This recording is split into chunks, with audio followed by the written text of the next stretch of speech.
Hey everyone, welcome to the Healthcare Digital Marketing Podcast. I'm Lamar with MidRank Interactive. I'm excited about this guest. This is Fred. He's known for being a best-selling author, a speaker, advisor, an entrepreneur. He's wrote an amazing book, which you can see in the background there, called Superbold. I'm excited to talk about this amazing book that he's produced. And then also, he is one of the founders of 1-800-Dentist. I think over 30 years, that website produced $1 billion of revenue, which is amazing. So he's got a lot of great experience and knowledge and expertise in this space as it relates to dental, but also just being an amazing entrepreneur.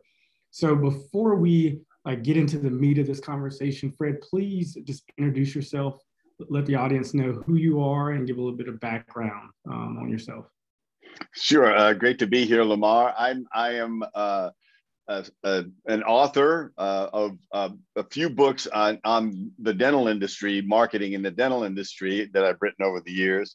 And my latest book is called Superbold, and it's how to cultivate the superpower of boldness in a systematic way that anyone can learn. And my background is in the advertising world. My first real job was as an advertising copywriter. And that spun out into starting 1-800-Dentist because I felt like I was young and dumb enough to think I could create a business. And I had a partner who was equally dumb. And so we both dove in. And I knew a lot of the advertising side. He was a really good salesperson, and neither of us knew anything about dentistry. But we had that phone number, and when you have something that, if you understand advertising, if you have something as powerful as that your name is your contact information. Now this was before domain names existed, whereas now your domain can be your brand. We were in that rarefied atmosphere of we did what our name said we did. We found you a dentist, and it allowed us to write radio spots without having to say our phone number over and over again, and without having a 90-second half-life, because people would call us 3 months later when they actually needed a dentist. So then we moved to television. That's when the business really blew up and became gradually a nationwide business, and then went on for about 30 years. Google finally disintermediated us, as you would imagine. Phone numbers have become irrelevant. My once precious brand is virtually worthless now. I sold the business about 5 years ago while it was in decline. So I had a great career and great earning from it, but I didn't get a really good payday at the end, like I was hoping I would. But I rode the horse until it was dead. So I got a lot out of it, and it was a great experience. I learned a tremendous amount, and I coach business people now based on everything I learned, based on everything I did wrong. I try to help people hit different potholes than I hit, or don't hit them at the same speed I hit them, at least. It could be anything from bringing in partners or investment money to how you market your brand, or how you build a team or create a culture. I talk about all of those things. So, and now talking about boldness, I've become very passionate about teaching people that. So that's where I am now. No, that's awesome. Thanks for sharing that. And I don't think that was a dumb decision at all, because having that type of domain and overall just visibility in that space, I think that's huge. And, I actually bought this book today, so I'm excited about reading it. It's going to be delivered from Amazon here in a couple of days. But when I think about boldness, right? So you were shy. At some point in your life, how did you get to that point where you understood the differences between confidence and boldness? Well, I was a very shy, underconfident person in my teen years and in my young adult years and and I would see bold people and I would just go, why the hell are they like this? I mean, nothing stops them, and they don't process rejection like it's a problem. Whereas I'm like retreating back in my shell or just fearing rejection so much that I'm hesitating or missing opportunities left and right. And it just became very frustrating to me. And I looked at times when I was bold a few times and amazing things flowed from it, but I couldn't figure out how to replicate it. So I eventually figured out I have to act. I have to, even though I don't feel comfortable and I don't feel confident in this situation, I'm confident in who I am, that I'm a decent human being that some people actually find interesting. So I just started moving into my discomfort zone more and more and expanding it because I just, good things were happening all the time. And I just thought, oh, this is what bold people already knew that it's taken me years and years to figure out. Wow. And I just wanted to figure out how I learned it so somebody could learn it a lot faster. Wow. Because you can learn it. That's the important thing is if I can learn it, if I can take myself from where I was to basically someone who can meet anybody I want in any situation and act like I belong wherever I am and never miss out on opportunities and fun. And be on stage with 5,000 people in the audience and just having fun and being energized and not panicking at all. Anybody can transform themselves. So based on that experience, being shy, going to, very confident and creating that boldness in yourself. So you do feel like boldness can be taught. It definitely can be because I've helped people do it. I've helped them make that transition, and some of it just requires you shifting your mindset, and then a lot of it is stop listening to yourself because we're amazingly good at telling ourselves misinformation, useless or impairing information over and over again that came from everywhere, in growing up and in high school is a really tough time for a lot of people. Sometimes college or postgraduate is. The example is I talk to dentists who are more engineer artist personalities. They're not naturally outgoing. And they'll say in 4 years of dental school, they get beaten up by the professors so much that they get like zero self-esteem by the time they leave school. And I think, wow, that's not helpful because you kind of need self-esteem to be a doctor of some kind and to get patients to accept treatment. Because if you don't radiate any confidence, they're going to go, this doctor's not sure he can do this. So when I created this very systematic way to do it, and then I created all of these exercises. Now, the important thing to remember is I developed it based on how improv comedy is taught, because I studied improv comedy for several years. And people say, well, how the heck can you walk on stage and create a scene with just from an audience suggestion? And I said, you don't start there. You don't start by walking on stage, seeing how it goes. It's a very gradual process. It starts improv comedy. They start training you non-verbally, and then gradually it builds and builds and builds, and you learn the techniques of it. But what really happens is you learn to trust your brain, and you learn how to get in a relaxed state and just go with the flow and not worry about the outcome so much. You worry about the moment. And that's a powerful shift. And that's what the exercises are designed to do. Wow. So you speak of exercises, and that's amazing. I love that shift and just the mindset. Can you give an example of an exercise that someone can do to help them create that boldness in themselves? Well, the first thing people say, well, what should I start doing? Even if I don't want to read your book, which a lot of people say, because they don't want to read anything, anything longer. Can you tweet me what to do? And so the first thing I do is I'll tell them, look, talk to a stranger. every day, at least one stranger, just Wow. and say hello. If that's too much, say hi. If just cut it down to one syllable. If that's too much, just smile at 5 people a day, and just realize that it doesn't matter if they don't smile back. You don't die. Nothing, you don't know what, Right. this could be the worst day of their life, right? Or they don't smile at anybody. So you don't have to take it on.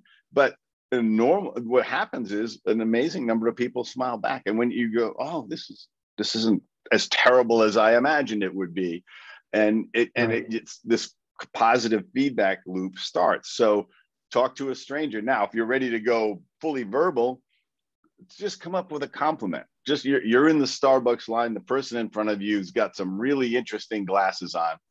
You just say, excuse me, I just want to let you know that those glasses are really working for you. They're really unique and they look great on you. Right. And that's it.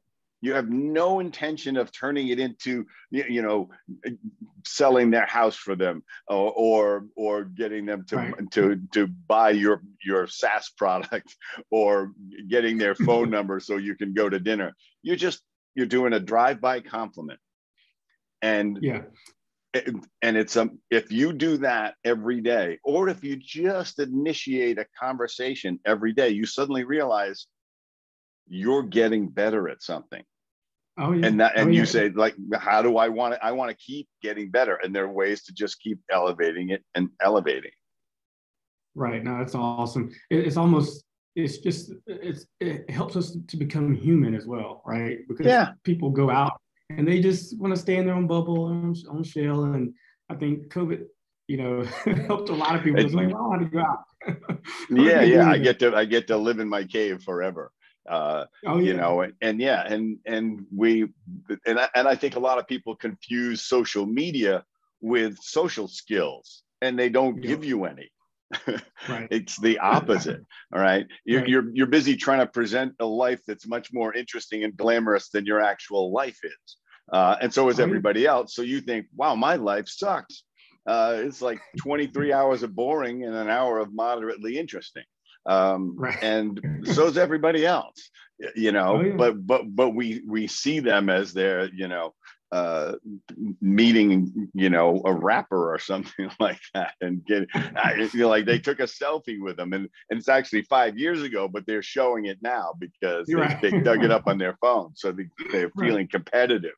But that's not, iMessage and stuff like that that's not, interacting, responding to a tweet. That's not a social skill. And I tell this to entrepreneurs all the time. It's like, your success will hinge upon your ability to meet and connect with anybody you want. And it's a life skill. Yep. And so to that point, life skills, relationships, just, I guess in your book, you also mentioned about pride. Like, what is the pride method? Like, kind of talk us through that. Yeah, so that is the systematic way that you do the exercises, but you can also take it with you in life. And it's an acronym, but the word also means something, because I just say to people, why wouldn't you want to live a life that you're proud of? It's not egotistical to say, oh, I'm doing the pride method. No, it's like, I want to feel good. I want to look back on a life that I'm proud of what I've achieved, and who I've connected with, and who I've loved, and who I've given love to. And that I left it all on the table, or on the mat. It's like, or on the court, however you want, whatever analogy you want. I don't want my tombstone to say he played it as safe as possible. I want to be broke and broken and did it all, tried it all, and failed it a bunch, but no regrets. And that's because we don't know how much time we have on the court. We're all in the game of life, but we don't know how long the coach is going to let us play. And so the pride method is your way of saying, I'm in a situation, what do I do? Because that's what people say. It's like, how do I build my confidence and turn it into boldness? Because boldness is confidence in action. Confidence is how you feel about yourself. Boldness is what you do with that Yep. confidence. Because you can say, I'm confident all the time. It's like, yeah, well, who have you met lately? Well, nobody. But I feel really confident. You know, I could meet anybody. Well, then you probably should start meeting somebody. Right. So I'll break down the acronym. So it's the P stands for preparation, R is relaxing, I is insights, D is dosage, and E is everyday action. And those are the steps that you apply, and they all sort of work. It almost work as a matrix rather than a sequential thing. Gotcha.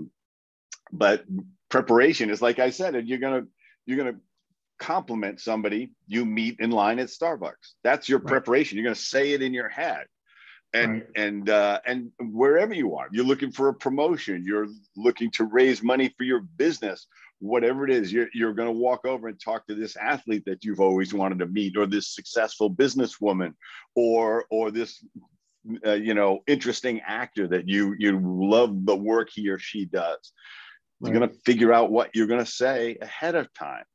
And this is people with a tremendous burden on themselves. Like, so, well, how do I want to be interesting. I need to be clever. I need to be witty. I need to be appealing. It's like, no, you just have to be nice.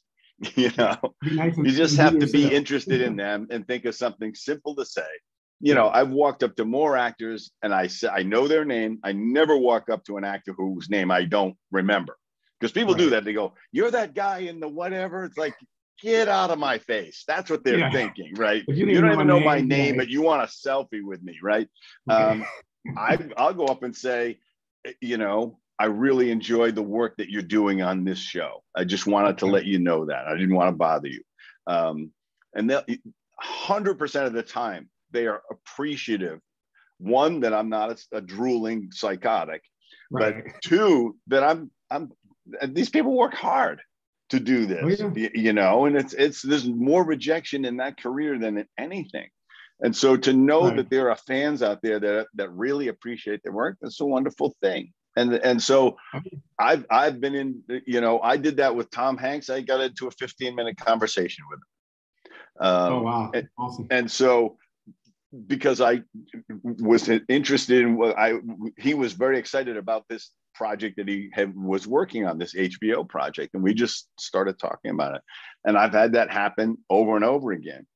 And what happens is you develop this skill to just behave like a normal person who's just trying to connect with somebody else. You don't have an agenda.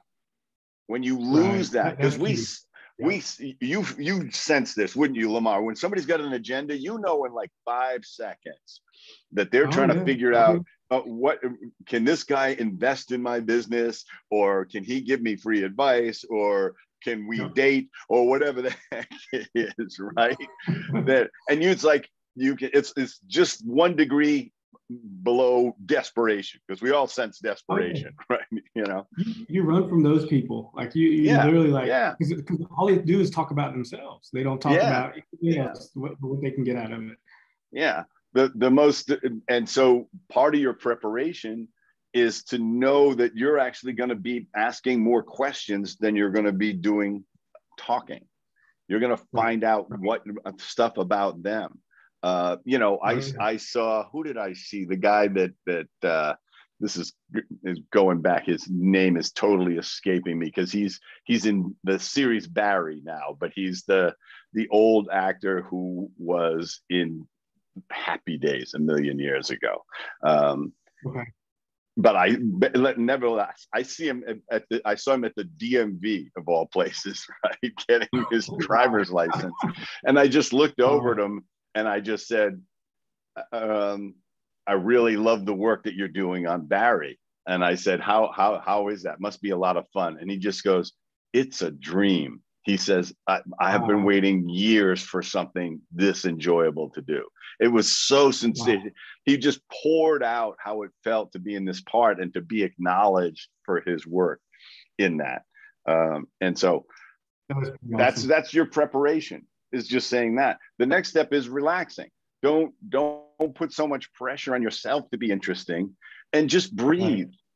people say like, I'm all tense. It's like, so relax, shake your arms, Right, shake your relax. body, loosen up. I do this before I go on stage all the time. I just shake off all the excess energy. And then I breathe a few times, and breathing will relax you. And once you start to take control of your state, you realize you are in control, and you don't, the anxiety is not taking over. You found a way to dial it down. You say, oh, okay, I can dial it down. So you want to take it and turn anxiety into energy. That's the life skill that develops as you develop your boldness. Insights, the I in pride, is some key insights. I talk about 5 of them in the book, but 2 of them are, the number 1 is, people are not thinking about you anywhere near as much as you think they are. They're thinking about themselves, right? That's who they're thinking about. Just like we are, right? And you have this thing, you probably have something you said somewhere or did somewhere 10 years ago. And every time you think about it, you go like, oh man, why did I say that? I'm not an idiot. And I did this last week. and you just cringe. And then you'll, if you have a chance to talk to the person that was there, you'll say, remember that time where I said it? They said, I don't remember that at all. Are you sure it was me? It's like, it's like it was over for them, right? But you've decided to carry it the rest of your life as something humiliating. So what bold people know, which is a really beautiful thing, is that there's a small group of people whose opinions really matter to them. And then everybody else slips to somewhere around 0. Because they, you know, like when I'm lecturing, I know 10% of the audience thinks I'm full of it, right? They like, this guy's a blowhard, he doesn't know what he's talking about. And 10% think this is the most amazing thing they ever heard. And then the other 80 are getting something valuable in the middle of it. I'm never going to fix the 10% because they don't like anything. They start by finding out what they're going to criticize, because that's what makes them feel good about themselves. I don't worry about it. So there's a great expression that applies to bold people as how they live is, other people's opinions of me are none of my business. That's good. Wow. Yeah. Wow. If you can start to have that insight, that can be really powerful. And the other thing that bold people know is that 99% of the time, nothing bad happens. When we're shy or nervous or hesitant, we can think of all these terrible things. You can't die of embarrassment. It's not a physical, medical condition. You know, it just feels bad, right? But you can choose to not take it on. Bold people don't take it on. I can choose to be embarrassed. I can choose to be humiliated. I can tell myself I'm not worthy. I don't fit in. But it's not true. It's just what you're telling yourself. So bold people say, I belong here, to themselves, wherever it is. It's mindset. It's mindset. And to your point of like, all these stories you're telling us is just amazing, because you're taking the initiative, you're communicating in a natural way, you're being human. But I guess when as an advisor, when you work with doctors or people or dentists or business owners, what are some of the common communication mistakes that you witnessed? Well, there's the 2 that I try to tell them to stop doing immediately is they get in a conversation with somebody and they start off well. They say, tell me something, what's the most interesting thing you've done in the past month or 2? It's a great open-ended question to get people to talk about themselves. And they'll say something like, oh, you know, I just got back from Rome and had a fantastic time. You know, I saw all the ruins. It was amazing. And what people do, they treat it like a ping pong match, right? They go, oh, now I got to come up with my side, my interesting thing. And they'll do what I call playing top this, which is they say, oh yeah, I was in Rome 2 years ago. I saw the Rolling Stones in the Colosseum. Then I had a private tour of the Vatican, actually met the Pope and kissed his ring. Right. And the person goes like, well, I just ate a lot of gelato and drank espresso and walked around. You know, it's like they got nothing, right? You've diminished what was a great experience experience for them. They can't come up with something like that. Oh, and by the way, I climbed Everest on the way home, and you're playing top this. Instead, just say, tell me more about the trip to Rome. Like, where, was there a restaurant that jumped out at you or something like that? Or what was your special moment? Or can you, tell me about your hotel. Just tell me more. Yeah. And they will find you so interesting because you're not talking about yourself and you're not trying to top their experience with yours. Now, you can say stuff. You can say, I love Rome. What did you love about it? Because I know what I love about it. And I'd love to hear more because I'm looking for one more reason to go back. That's just being interested in them. That's not playing top this. The other thing that happens that people do, especially shy people, when they finally get somebody to listen to them, they monologue. They go, they talk in an unbroken streak for 10 minutes because they finally are, we just behave shy. We're not shy. We're not shy with our mom. We're not shy with our best friends or our siblings or our coworkers. We're shy when we feel uncomfortable. So people start monologuing. They babble, right? They never give the other person a chance to just say, I got to go to the bathroom. Right? And so the second you hear yourself doing it, stop and say, I get really excited when I talk about this, but forgive me, but I'm really interested. I want to know more about where you stayed in Rome, because that hotel sounded amazing. Just hit the brakes and turn it towards them. Right. And do you feel that people are trying to create thoughts of relevance, meaning or not relevance, but how they can relate to the conversation? Because I think a lot of introverts, they're not as active in their communication. They kind of want to stay in their shells. Do they try to relate in a way, and that causes them to over talk? Well, part of it is there's nervousness, right? Which is a nervous reaction is to talk a lot. They're also their defense mechanism, because they feel so uncomfortable meeting people, they tell themselves most people aren't that interesting, right? That's their fallback position on everything. Why? Oh, I only met one person at this meeting, and she was kind of interesting, but the rest of the people, I didn't need to meet them. Guess what? Everybody's interesting. Everybody's got a story. That's bullshit. You're telling yourself. That is your hiding place. I had a friend of mine. She's really smart, and she says, but the problem is I'm smarter than everyone. I said, yeah. How's that working for you? And then I said, by the way, when you're in the room with me, you're not the smartest person anymore. She laughed, and I said, that's just your excuse to not interact with people. You don't have to. That's her mental way of saying, top this. I'm smarter than you. It's her hiding place that keeps her from meeting people. It's like, guess what? I've talked to people that people would say that guy's not too sharp. I said, yeah, but you know what? He's a great dad.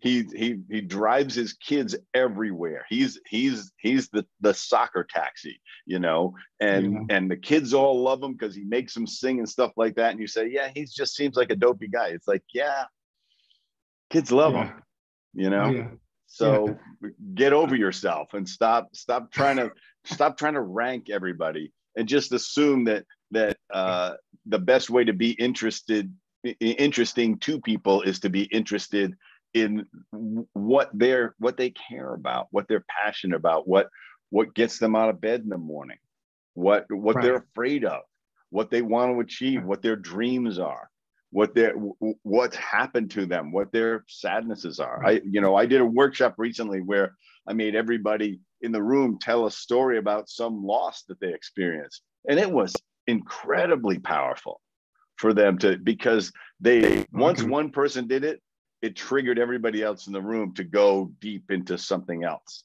And that's what I don't need to meet 30 people at a party. If I go deep with one or two people, that I feel highly rewarded for that experience. So I'm not the social butterfly myself. I want to, whenever I want to connect with somebody and I want to dig a little deeper, Right. And right. that's what's satisfying. We only have so much opportunity to meet people, and we can't spend our life watching, binging on TV series and playing video games and stuff like that, and scrolling right. through and crawling walls on Facebook and Instagram. Get out there and experience people. Take emotional chances, social chances, and you'll find yourself saying, I want to take some other chances. Maybe I need to quit this job. Maybe I need to start that side hustle that I've been thinking about instead of just talking about it, because the clock's running. So what if it doesn't work? At least you tried it. Yeah. Oh yeah. And to that point, I think it's the ability to just connect with people, build that relationship, but not make it about a competition, right? Like it's not about like, your agenda, or it's a competitive conversation. It's just being yourself. And I'm sure you can see with, the business owners you work with, the ones that are the most successful are the ones that just can build relationships and just be themselves. And I'm sure you see that all the time. I mean, they raise money with a phone call, because they've built relationships. I've done it a couple of times where I've been in a tight spot, and my CFO or somebody like that would say, well, what are you going to do? And I'll say, hang on. And I called somebody and I would say, can you wire me $100,000? I'll give it back to you in 2 weeks. And they say, yeah, give me the wiring instructions. And my CFO goes, don't they want like a contract or a loan agreement or something like that? I said, no, they just want the wiring instructions. Because that's what relationships are about. You don't, the connection matters more. And if I never paid the guy back, he'd say, that's too bad. What happened? And I'd say, the whole thing went down. I'm really sorry. If I ever get 100 G's again, you're getting it first.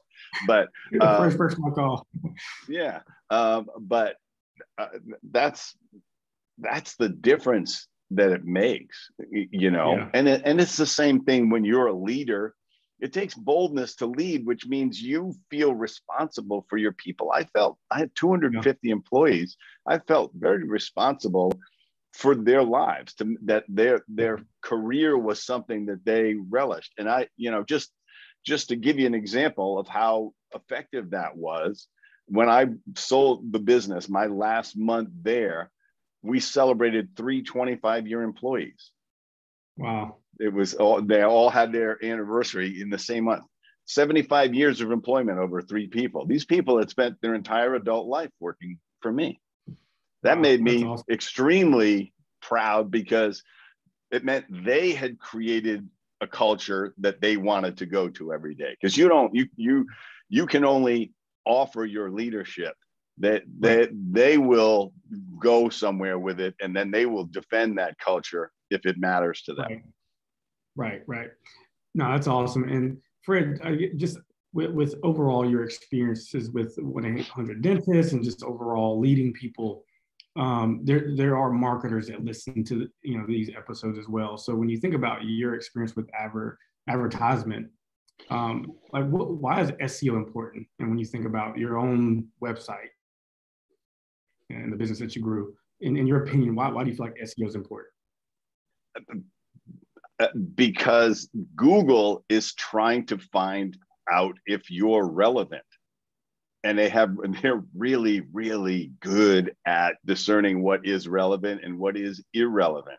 And so you just like in a room where you want to project confidence and charisma at a certain point, you have to project, your website has to be charismatic about you. That's what SEO really is you projecting the full you, the most comprehensive version of you, so that it's searchable. Right. And it's just like you are alive, your content is alive. It has to be evolving and changing to be more relevant to what's happening today, or what's happening in business, or what's happening in your business. All of that stuff is about it. It is a digital projection of the breadth of who you are and what your business is really about. And I find people, they don't feel like they want to project who they really are, or or they're not good at their simple message. I talk to so many people. I say, well, tell me what your business does. And it takes them 10 minutes to tell me. And I'm like, I'm not sure. Right. But tell me in one sentence. If they can't tell me in one sentence, they can't tell me in 30 minutes. But it's the same thing with your personality. When somebody says to me, what are you passionate about? What gets you out of bed in the morning? And I'll say, teaching people to be bolder as any way that I can. That is who I have become now. That is who I'm about now. 10 years ago, I was a guy that could teach a dentist how to market his practice and how to create a great patient experience. That was my passion for 15 years. Now it's this. And that's what my website talks about. Yeah, I think that's so important because, especially online, right? If a customer or patient sitting behind a computer or they're on their smartphone, they have to feel a sense of their experience that they're going to have when they call you and they book an appointment for treatment in your practice. And I think to your point of SEO and Google's not going to rank your website if you don't have or if they don't see the authority and your website's not trusted. If it's not trusted online through your reviews and the reputation that you're building,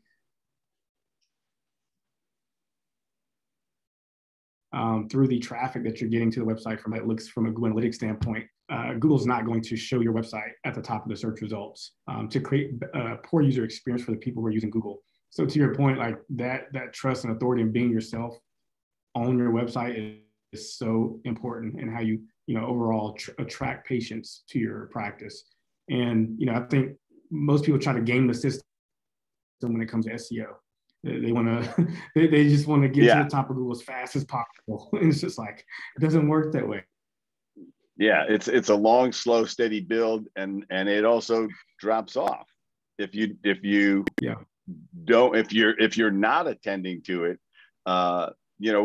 When COVID hit, a bunch of doctors said, well, I got to stop spending on SEO. It's like, no, do not stop. Don't do like that. It's going to take you 6 months to ramp it back up. But that's it. It is it needs to be aligned with who you are and who you are becoming. Because when there's a dissonance, and the dentists are a perfect example. It's like, I know great dentists with just horrific websites.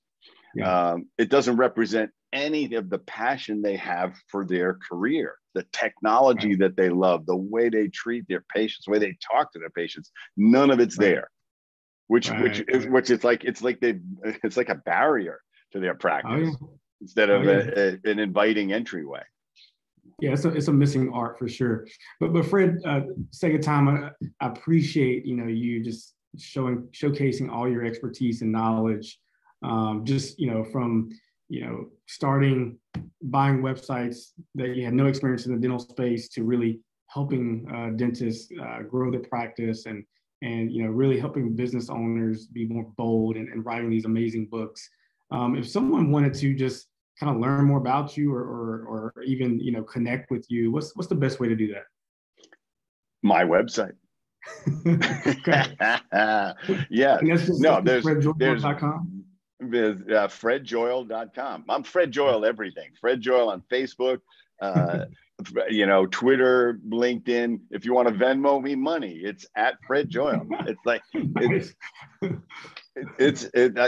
a marketer. I grab my name everywhere that I possibly could.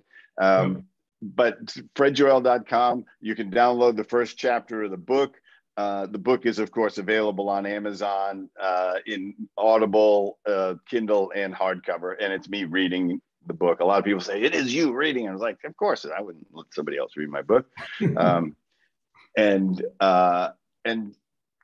if, and I'm doing a 2-day workshop to accelerate somebody's boldness, which is happening in Santa Monica, June 24th and 25th. And that's going to be wild. It's going to be a way to really, in a safe environment, really stretch your comfort zone. I'm really excited about doing that. So if you're ready to really step up and change your life, jump in and do that.